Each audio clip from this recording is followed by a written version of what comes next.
Kwa sababu mmoja kati ya kitu ambacho kitakufanya uone mpenyo kwenye haya maombi ni kujua kwa nini Mungu akupe fedha.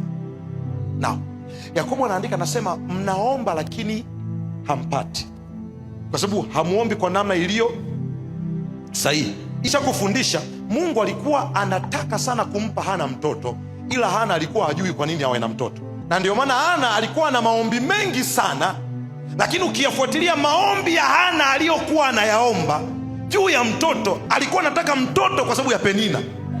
Maana yake kumbe Penina asingekuwepo, she was very okay.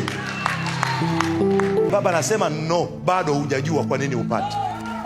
Kwa hiyo booster ya maombi ya Hana.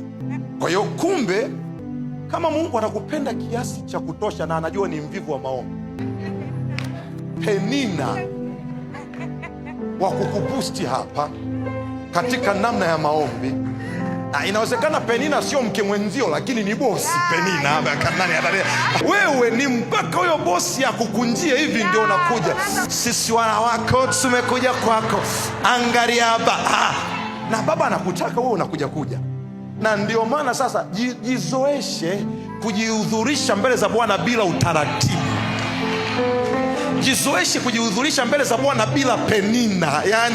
Yani Penina should not be the subject ya wewe kukuleta kwa Bwana. Mungu wako ni mkubwa kiasi kwamba hauhitaji jaribu ili kuja ibadani. Na ndio maana nikaona kuna mtu mmoja amesema, ukifika ibadani ukaona tunalia, usidhani wote tunaolia tuna shida. My God, kuna wakati tunakumbuka tu kitu Yesu alichokifanya jana, tunakumbuka tungekuwa wapi. Wanaokumbuka Bwana alipowatoa, pe Yesu makofi. Ndio maana tunasema vyote nilivyo navyo ulivyonipea, umenipendelea uhai.